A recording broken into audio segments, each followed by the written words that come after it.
I've been incarcerated for almost half the year over a gun that the DAs lied and said I shot. In 2021, they demanded I take a DNA test. I took that test with no pushback, delay, or question. Not only because I knew I never shot the gun, but mainly because I was 100% positive I never even touched this gun. In my trial, the verdict of guilty or innocent depended heavily on my DNA results. With the help of LA Crime Lab's DNA expert Randy Zepeda, DA Kathy Tarr and Alex Bott completely manipulated my DNA results and lied to the world, the media, and most importantly, my jury, by stating my DNA on the gun was inconclusive.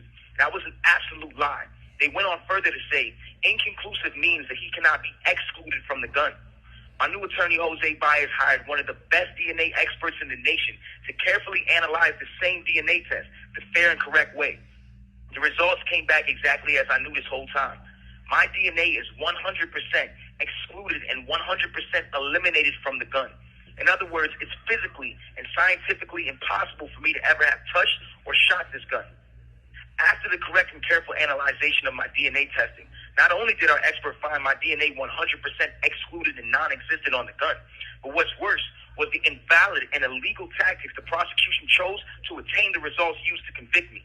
Based on the fundamentals of my DNA test, the only possible way for the LA Crime Lab to come up with an inconclusive result would literally be to stop the testing before it finished or completed its final result, which would have and should have shown completely my full exclusion on the weapon. In other words, District Attorneys Kathy Tarr and Alex Bott lied to my jury with false, incorrect, and incomplete DNA results, violating my due process and my 14th Amendment rights. My faith, my prayers, and my highest hopes go to the Honorable Judge Hereford that on May 8th, he rules in favor of the United States Supreme Court law, returning me to my freedom, my family, and most importantly, the justice of a fair trial.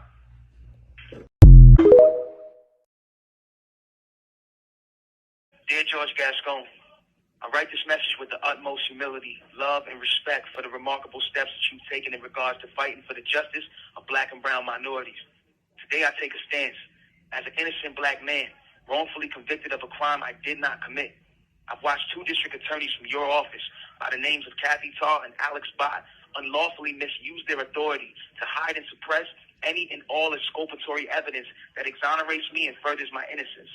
I was completely robbed and deprived of a fair trial. So on May 8th, my lawyers will be arguing a motion for a new trial. Not only do I owe it to myself to fight for my freedom, but I owe it to my 6-year-old child, my family, my fans, and most importantly, the hundreds and thousands of black and Hispanic minorities that cannot adequately fight for themselves.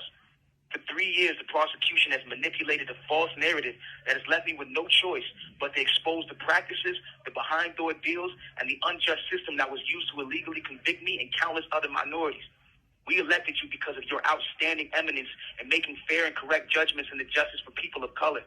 So, Mr. Gascon, I come to you today as a wrongfully convicted black man, not asking for sympathy nor compassion, but for you to simply do what is fair and right in the laws of California, and most importantly, in the eyes of God.